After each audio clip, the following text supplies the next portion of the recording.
Un vétéran de l'armée américaine a été violemment expulsé d'une salle parce qu'il dénonçait la guerre menée contre l'Iran en expliquant que ce n'était pas une guerre américaine mais israélienne. Et on a même cassé son bras pour ça.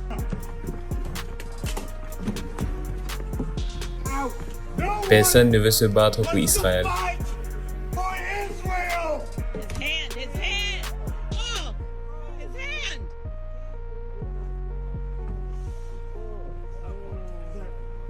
Les critiques envers Trump sont de plus en plus virulentes. Nous devons faire comme Pedro Sanchez, dire non à Trump. Trump a choisi pour allié Netanyahou, un criminel de guerre, responsable du génocide à Gaza. Et Trump a décidé d'utiliser la force brutale en violation de tous les principes du droit international. Et le résultat, nous le voyons, c'est l'embrasement sur toute la région. C'est le chaos, c'est l'histoire qui une fois de plus se répète.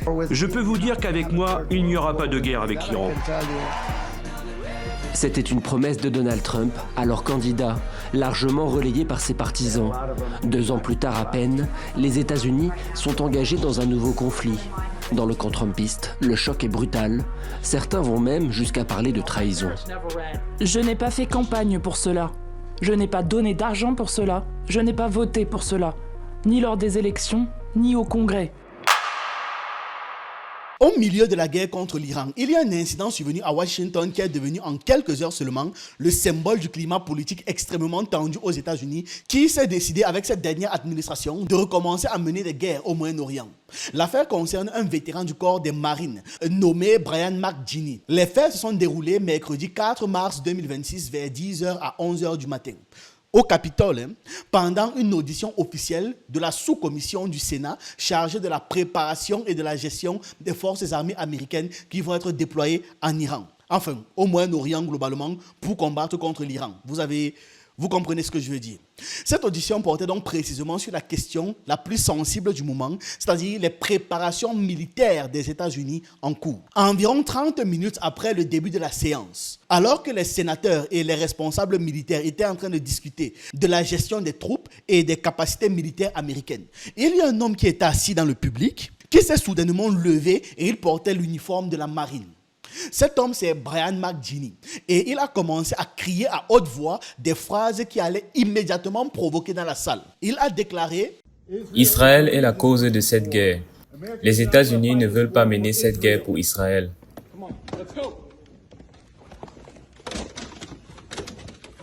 Les États-Unis ne veulent pas envoyer leurs fils et leurs filles à la guerre pour Israël. Votre incapacité à le dire montre votre bassesse en tant que dirigeant. C'est mal. Et personne ne veut se battre pour Israël.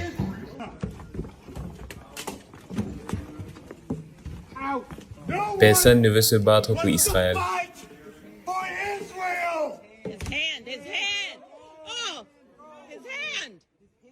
Avant de poursuivre, si vous voulez apprendre des métiers du numérique, vous pouvez le faire sur Holacraft. Vous y trouvez des formations en animation, dessin, montage, graphisme, ma formation YouTube et bien d'autres. Aussi, j'ai créé une chaîne YouTube secondaire pour plus de vidéos, Archives du Monde. Et justement, j'analyse les archives du monde. Les vidéos sont différentes de celles que je publie ici. Je laisse le lien du site de formation et de la chaîne YouTube en description et en commentaire épinglé. Revenons au sujet. Selon plusieurs témoins et vidéos diffusées ensuite sur les réseaux sociaux, il a répété cette phrase plusieurs fois, comme on a vu, s'adressant directement aux sénateurs présents dans la salle. La réaction des agents de sécurité du Capitole a été immédiate. Les règles du Congrès américain sont extrêmement strictes. Toute interruption d'une audition officielle est considérée comme une perturbation du processus législatif. Les agents se sont donc rapidement rapprochés de lui pour l'escorter hors de la salle. Et donc, selon les images publiées, selon les images qui circulent aujourd'hui, sa main s'est agrippée au cadre de la porte pour empêcher les agents de le sortir. Il s'est agrippé pour empêcher les agents de le sortir, mais comme ils étaient nombreux à le tirer, c'est à ce moment que la situation est devenue violente. Parce que dans la confusion et la force mise, sa main est restée coincée dans la porte. Les agents ont tiré pour le dégager et la pression a provoqué une fracture de son bras. Les vidéos montrent McGinny hurlant de douleur pendant que les agents continuent de le tirer vers le couloir. Stand up for America! No one wants to fight for Israel!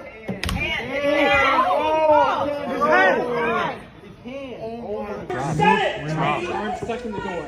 Okay, sir. A U.S. Senator just broke the hand of a Marine.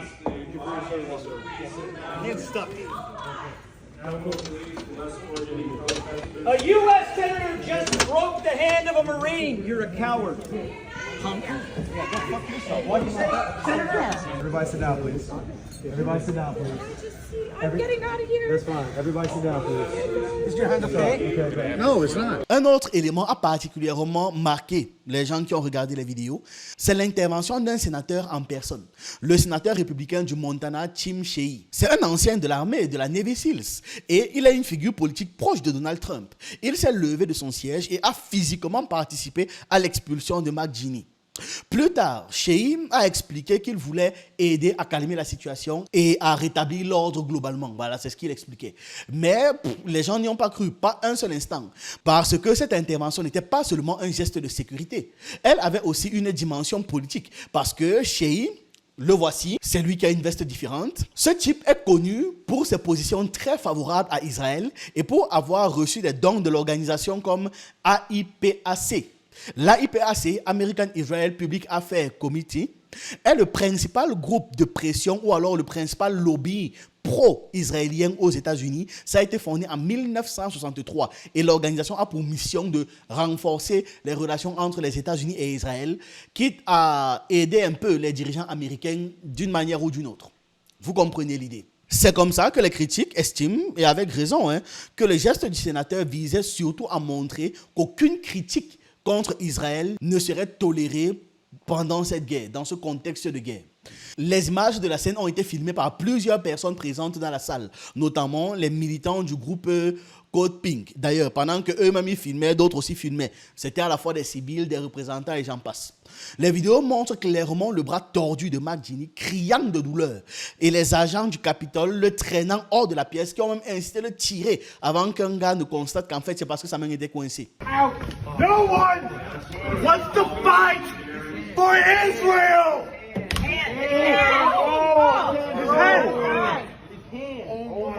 En quelques heures à peine, ces images ont été diffusées massivement sur les réseaux sociaux comme Instagram, X, YouTube, mais aussi sur les chaînes d'information, CNN par exemple.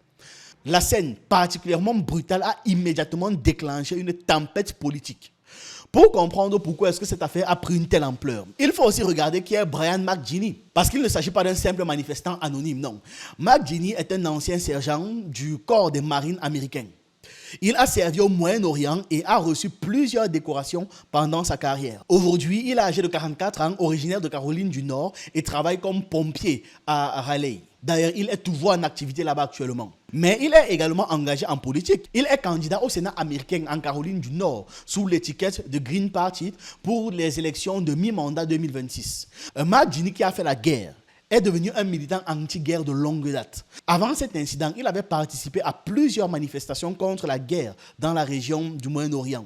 Son intervention au Sénat n'était donc pas un acte isolé, mais s'inscrivait dans un engagement politique plus large qu'il a contre la politique étrangère américaine depuis un certain temps. Certains observateurs estiment que le moment choisi pour intervenir n'était pas un hasard, parce que l'audition portait précisément sur la gestion de la guerre contre l'Iran, notamment sur les questions de budget, de déploiement de troupes et de durée possible du conflit. En intervenant à ce moment précis, McGinney cherchait clairement à créer un impact médiatique maximal. Crier ces phrases dans l'enceinte même du Sénat pendant une audition consacrée à la guerre, ça garantissait presque automatiquement que l'incident allait faire le tour des médias. C'est juste que la violence qu'il a subie, le fait que son bras se soit cassé, a encore amplifié la chose. Après son expulsion, McGinney a été immédiatement arrêté par la police du Capitole. Il a été transporté d'urgence à l'hôpital George Washington University Hospital où les médecins ont confirmé la fracture du bras. Le lendemain, le 5 mars, il a lui-même confirmé cette fracture sur son compte X. Il a accompagné ces images d'un message affirmant « Ils m'ont cassé le bras pour avoir dit la vérité ». Donc oui, le monde occidental découvre que la liberté de parole n'a jamais existé, qu'il n'y a pas la liberté d'expression, qu'il n'y a rien de tout ça. Le monde occidental se contredit chaque jour, de jour en jour, et devant leur population effarée parce qu'on leur a vendu toute leur vie l'exact opposé. Les populations découvrent que dire la vérité fait très mal et ce n'est pas aimé du tout. Maintenant, j'espère qu'ils feront un comeback de tout ce qu'on les a raconté avant. Selon la police du Capitole, il fait face à 3 chefs d'accusation contre les agents de police, 3 chefs d'accusation de résistance à l'arrestation, ainsi qu'un chef d'accusation de manifestation illégale à l'intérieur du Congrès. Bon, malgré ces charges, il a été relâché sous caution le soir même ou alors le lendemain matin. Bref, dans la nuit entre les deux. Au 6 mars 2026, aucune date de procès n'a encore été fixée. Après sa libération, McGinley a déclaré sur les réseaux sociaux qu'il allait continuer sa campagne pour le Sénat et a affirmé que absolument rien n'allait l'empêcher de poursuivre son engagement politique. La réaction du public américain a été immédiate et extrêmement divisée. Parce que la vidéo de l'incident a cumulé des millions de vues en quelques heures à peine. Du côté des militants anti-guerre et de différents nouveaux groupes, l'indignation a été massive. Beaucoup font comprendre que c'est un vétéran décoré qui a été traité comme un criminel simplement pour avoir exercé son droit à la liberté d'expression et parce qu'il a vécu la guerre, il a connu la guerre, il sait que cette chose est mal. Ce qui est sûr, c'est que la base électorale de Trump également est en colère. We just witnessed a Marine veteran interrupting the hearing, and they broke his arm. Why did he interfere? Because there is a war in Iran, and our military brothers and sisters are going to die for Israel, and we are here to say no, we do not support Israel.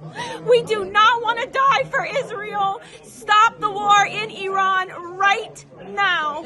Puis direction maintenant les États-Unis, où les Américains critiquent vivement pour un nombre d'entre eux ce conflit, et notamment le mouvement MAGA, Make America Great Again, qui est partisan de Donald Trump. Certains d'entre eux parlent d'ailleurs de trahison, comme nous le précise Lou Bureau. Sur les réseaux et dans la sphère MAGA, la vidéo tourne en boucle. Je peux vous dire qu'avec moi, il n'y aura pas de guerre avec l'Iran. C'était une promesse de Donald Trump, alors candidat, largement relayée par ses partisans. 2 ans plus tard à peine, les États-Unis sont engagés dans un nouveau conflit. Dans le camp trumpiste, le choc est brutal. Certains vont même jusqu'à parler de trahison. Je n'ai pas fait campagne pour cela. Je n'ai pas donné d'argent pour cela. Je n'ai pas voté pour cela. Ni lors des élections, ni au Congrès. Une guerre inutile, lointaine, coûteuse économiquement et dont les Américains ne bénéficieront pas. Au sein du mouvement MAGA, les critiques fusent.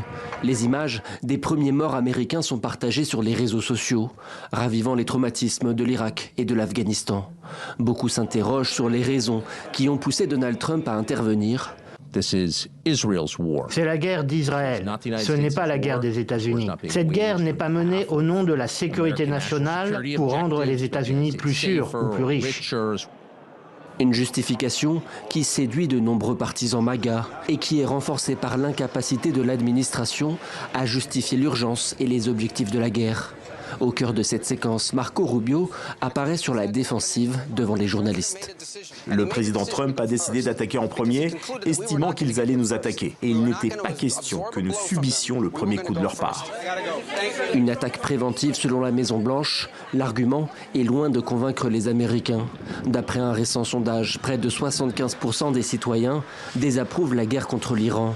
Un chiffre d'autant plus élevé qu'aucun calendrier clair n'a été donné par l'administration Trump sur une possible fin de la guerre. Sur les réseaux sociaux, il y a plusieurs hashtags qui sont rapidement devenus viraux, notamment Free Brian McGinley, Not Dying for Israel et Marine Vétéran. Pour ces militants, l'affaire représente un exemple de brutalité policière et de censure politique.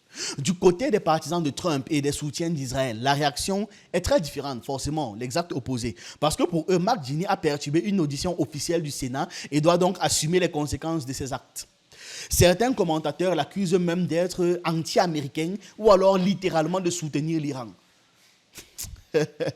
Ah, ça passe si vite. Le débat est également intense parmi les anciens militaires parce que certains vétérans défendent McGinley en affirmant qu'il a servi précisément pour défendre la liberté de l'expression. Et eux aussi, en tant que militaires, comprennent sa frustration. D'autres estiment au contraire qu'il a manqué du respect à l'institution militaire et au Sénat. En tout cas, les grands médias internationaux ont tous couvert l'événement. CNN, Reuters, USA Today, le New York Times, The Guardian et Al Jazeera, vraiment tous. Des médias pro-palestiniens comme Palestine Chronicle ont également relayé l'affaire en présentant ça comme un exemple de répression violente contre les voix critiques de la guerre. Au final, ces affaires dépassent largement le cas personnel de Brian McGinley. Elle est devenue, en quelques heures à peine, un symbole du climat politique extrêmement tendu qu'il y a aux États-Unis. Dans un pays déjà profondément divisé, la guerre contre l'Iran ajoute une nouvelle ligne de fracture. Quoi qu'il en soit, l'image d'un ancien marine criant qu'il ne veut pas mourir pour Israël, puis se faisant casser le bras au Sénat parce qu'on essaie de l'éjecter dehors, tout ça sous les caméras, ça va rester une des scènes les plus marquantes du début de cette guerre. Voilà, c'est ce que j'avais à partager avec vous dans cette vidéo. Dites-moi ce que vous en pensez en commentaire. J'attends vos avis, vos analyses et on se retrouve rapidement pour une prochaine vidéo.